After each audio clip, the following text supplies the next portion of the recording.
In this video, our van reaches the end of its life. Is this the end of the road? And also, we see some American wading birds.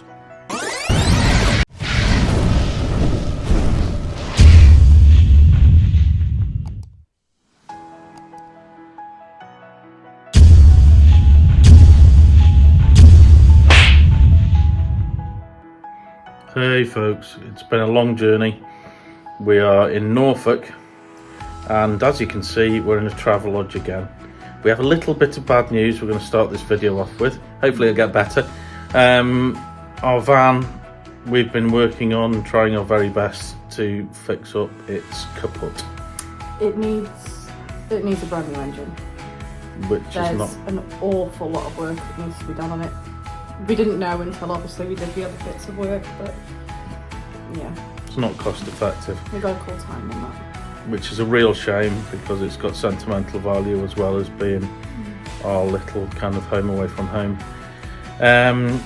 So we're going to be doing a little bit of looking for vans whilst we're in Norfolk, as well as some birding. So yeah, join us on that adventure as well as the birding adventure. So it's going to be a very different video. I'm sorry. It's going to be a little unusual in places, but keep with us. Let's see what we can find here, both vans and birds. See you in the morning. Morning. Good morning. We're in a bit steamed up car. We've had Poor Minnie stuffed to the brim. yeah. Look forward to getting a van on the road. We're heading off to a place I can't remember actually, so I didn't look properly. To find an Arctic Redpoll, which is quite an unusual species for the UK. So head with us, see if we can find it. We drove for about 45 minutes to West Raynham, where someone had seen an Arctic Redpoll.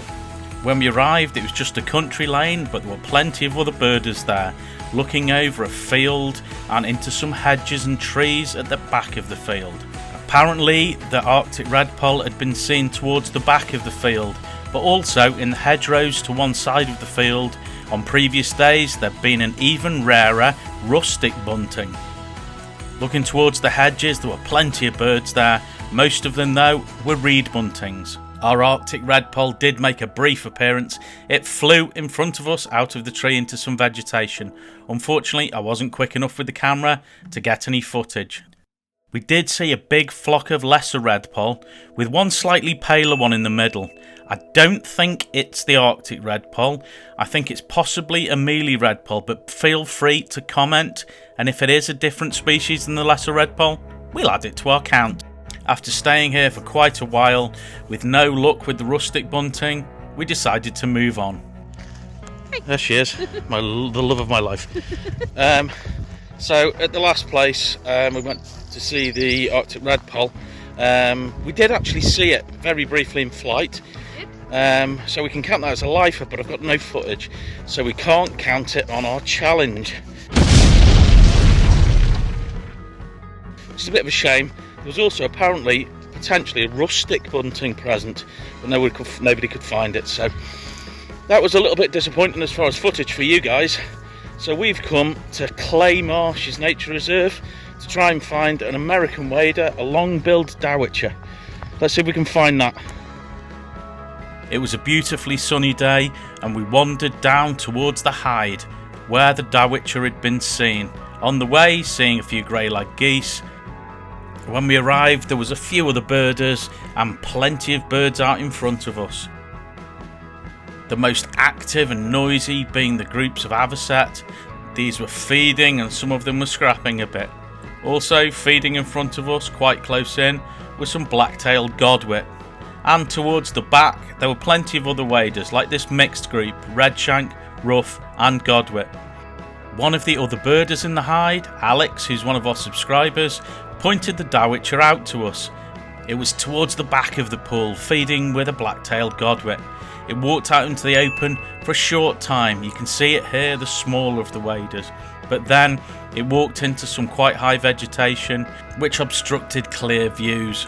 Nevertheless, a great American visitor and a good bird to add to our year list. There were plenty of other birds around us as well as the dowitcher, like these dunlin that were running back and to feeding. There were a few ducks like these teal that was really close to us, and one of the others pointed out this snipe that was just to the side of the hide, sneaking amongst the grass. We now moved on a little bit further down the reserve. Hey folks, we've come a bit further up the road.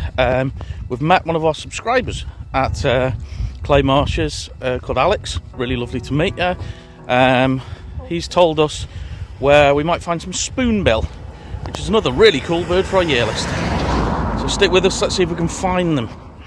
We came to a piece of marshy grassland with some pools, immediately seeing this heron that was standing preening, and in the far distance there were a couple of white shapes.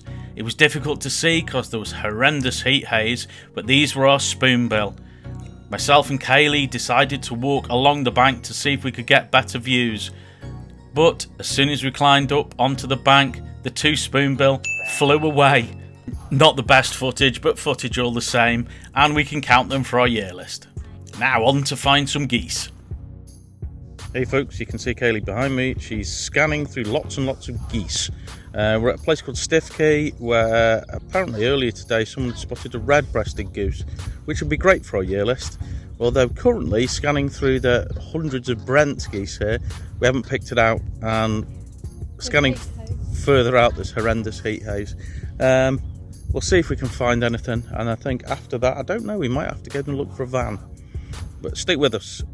The scene in front of us was huge, a vast marshland, dotted with groups of geese. This was going to be a serious task. Almost all the geese in front of us were Brent geese. These small dark geese are winter visitors to the UK, breeding in Arctic tundra, so they'll be leaving us soon. There were groups of these geese in close and then a little further out, and more flying in and out all the time. The furthest ones out were really hard to see because the heat haze was terrible. Whilst we were scanning, I did pick up on two birds of prey which circled over my head. One was a buzzard and the other was a red kite that were interesting to see together. By this time we were getting quite tired of scanning through geese with no luck. Not quite as tired as this Brent goose who could barely keep its eyes open, but nevertheless it was time to move on to something different. Where are we going? Hi folks, we're going to Boston in South Lincolnshire to look for a van. Afraid it's not a bird this time, it is a van. But let's see if we can hopefully sort our van issue out. Stay with us. After many hours of driving around looking at vans, we decided to call it a day and get back to birding. And where better than Frampton Marsh? Hey folks, we're at Frampton Marsh. We've decided after our viewing of vans that we'd come here before it goes dark to see if there's anything around, including possibly our friend the lesser yellowlegs who seems to reside here at the moment, to make it a double American wader for the day. Sorry you've not had quite as much content today as normal because we've been obviously van hunting as well. Anyway, let's go and see what we can find, and we'll resume tomorrow morning and do some more stuff then as well. Stick with us. It was a lovely evening, although it was slowly starting to get dark. We strolled down towards 360 Hide, watching some of the geese that were flying over headed to roost. When we arrived at the hide, there was still plenty of noise and birds out in front of us. The noisiest, as normal, being the black-headed gull colony. Other birds close to us included many avocet, which didn't seem at all bothered by us, a lovely snipe that was walking along the island in front of us, the second great view of this species we've seen today, and a surprise in the shape of a skylark, which wasn't in the sky, it was on the floor feeding in front of us, and soon we realised there was a pair of them. As it was getting darker, we headed back towards the car park, passing this large group of widgeon, and when we arrived at the car park, a little wader flew in, and it was our lesser yellowlegs. This rare American visitor seems to have taken up residence here at this reserve. We've seen it now 3 times here. It's brilliantly confiding and comes really close, giving the onlookers great views. We watched it for quite some time until it got a little too dark.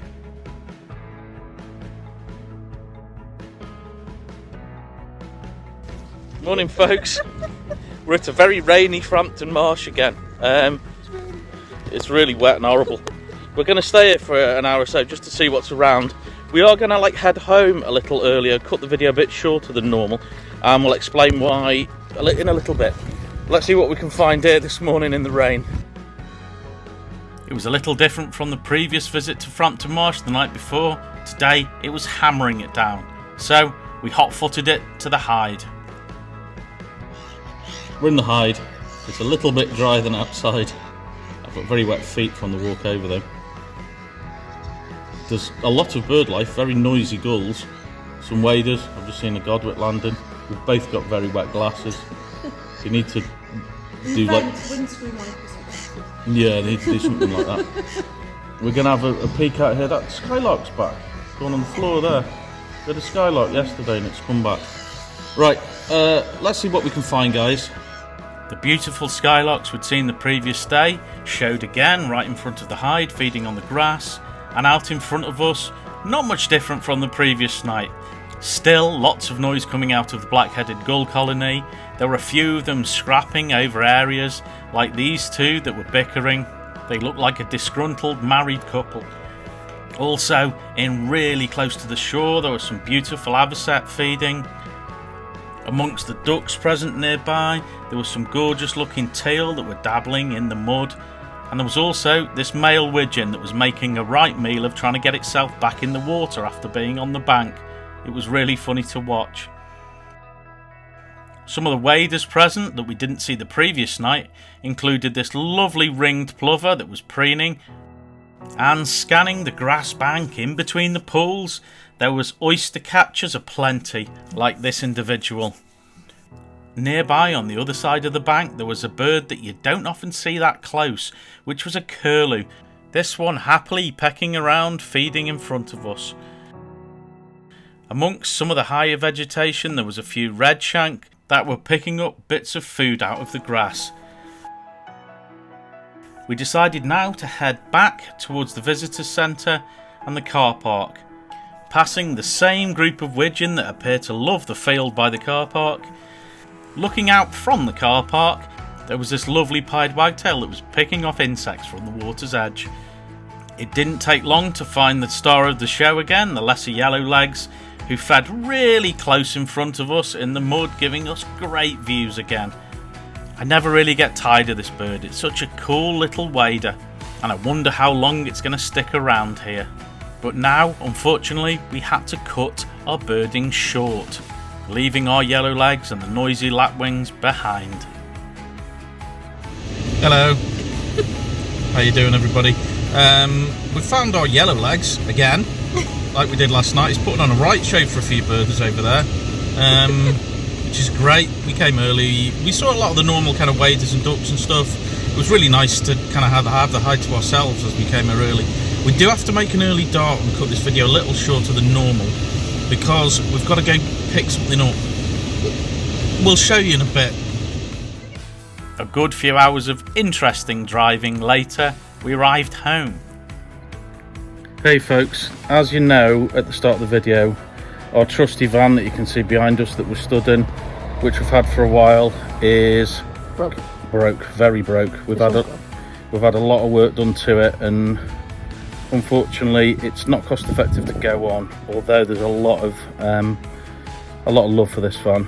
It's got a lot of kind of history and sentimental value. So anyway, we've just been up to Norfolk and Lincolnshire, as you know. We've been looking at some cool birds, some American waders and such, and while we were there We may have bought a van. we may have bought a van. So we're going from there Hey, to this. this big thing here, it's a monster. Do you want to open the back of it? Yep. Let's go in the back. Massive in there. So it's a blank canvas, it's not like the other one. We've got plenty of work to do. Hi Kaylee. We've got plenty of work to do. It's just a van. It's just a van. So the other one came as kind of a, partially converted camper, whereas this is a real blank canvas. We have to thank an anonymous family member for helping us out with a very low rate loan for this van. You really saved the day. And the YouTube channel. Not sure what the next few weeks will bring as far as birding. A lot of DIY. A lot of DIY in here, but this is going to be quite an adventure in its own right. Thanks very much for watching. Please like, Please subscribe. and please press the notification bell. Bye. See you next time.